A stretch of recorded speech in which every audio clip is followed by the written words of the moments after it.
Okay. Okay, here we go. Alright, ladies and gentlemen, we got a different kind of sound I want to talk about today. It's called the other Autotune sound. Everybody always assumes Autotune is this, the T-Pain gimmicky pop music, whatever thing, and that's your own deal. You figure out your life problems. The other sound, which is also on, I don't know if I can say every single pop single on the radio within the past, decade, but close. In every rock and probably a lot of country and everything else. And let me show it to you now. Alright, I got kind of a live rock band kind of thing going on here. Let's listen to this chorus first.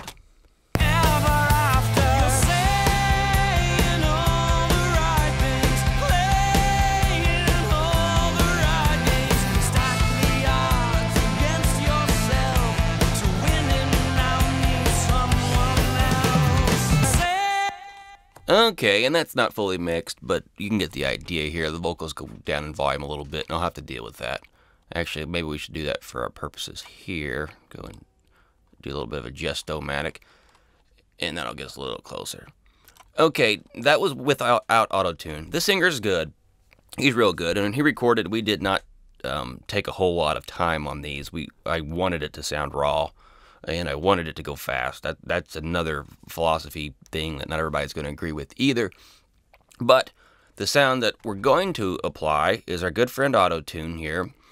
Now, we talked about this in other videos where the T-Pain sound, once you find the correct key, you just turn it all the way up. And we have a speed of 63. T-Pain is speed of 0, so let's listen to that. And that just forces it to each note with no regard for slide-ins and such. So we'll hear that. Well, if I turn it on, you'll hear that. That's another video itself, how to turn plugins on.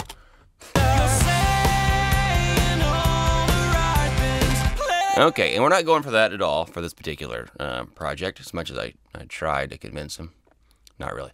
Okay, what was I, 60-30? Let's type. Can't type that in, you piece of stuff. Okay, close enough. Now, I've slowed it way down, and that does two things. One, it means Autotune is going to be real slow to react to things, which means that the natural slide in between notes, and let's look at that real quick here. It's part of the whole understanding of tuning thing. We use the Very Audio business, which is kind of like Melodyne within Cubase. Everybody, even the best singers on earth, always, when this is a human thing, whenever they go from this note to this note, or any other notes, there's a gradual thing. No one goes, well, maybe they do. Anyway, so when we force that in, obviously that's how we get the T-Pain sound. Now, when we slow this thing down, this little thing occurs so fast that Autotune doesn't care. So that's the good thing. We don't get the T-Pain sound, but what happens is, when we do control pitches and adjust pitch, it kicks in a little late, and if you know what to listen for, you can kind of hear it go, I would say, a little out of tune and then shift in. And I think if they go too slow, it sounds unnatural too. But anyway, the whole point of this video is none of that Autotune preaching. It's to talk about the radio sound, is what I'm going to call it. And again, not the T-Pain sound. Now let's listen to this thing set at 62. I'm not in love with it, but listen to it now.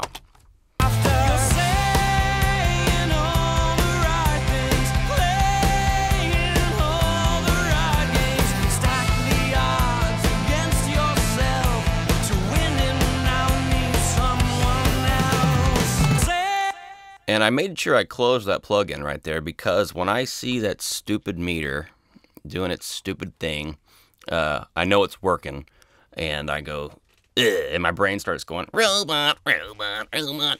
And that's another thing around singers. Any singer who thinks they might be good at all, never let them see this. The singers that are pretty rough and know they need to be auto-tuned, then let them say they love that kind of thing. Anyway, so let's listen to it with and without again. And what you're going to hear with the auto-tune thing on in the slow setting is there is a fakeness to it.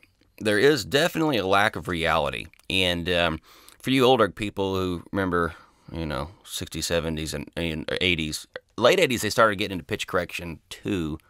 The tools weren't quite as advanced as they are now by any means, but they definitely had them. But you listen to stuff like, I think of Pat Benatar, the Flashdance soundtrack, the Dirty Dancing theme song. Anyway, those things, you can hear real humans singing, and the pitch is, those singers are really good, but the pitch is human. And what happens, there's a certain dehumanizing quality to this thing that you got to be aware of on one hand, and I think that might philosophically tick off a lot of you. I kind of, I dabble. I can't decide. But at the same time, there's also a rightness to it. So I'll let you guys figure out what you feel about it, but again, listen without any tuning, and it probably needs a little tweaking, maybe one note here, one note there, but overall the take is good in my opinion. So let's listen without Autotune.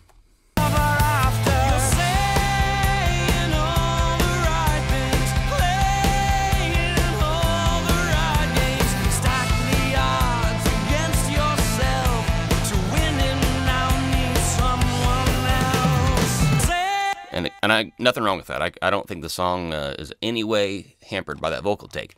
Now let's listen to it with Autotune on, and I'm going to close it out.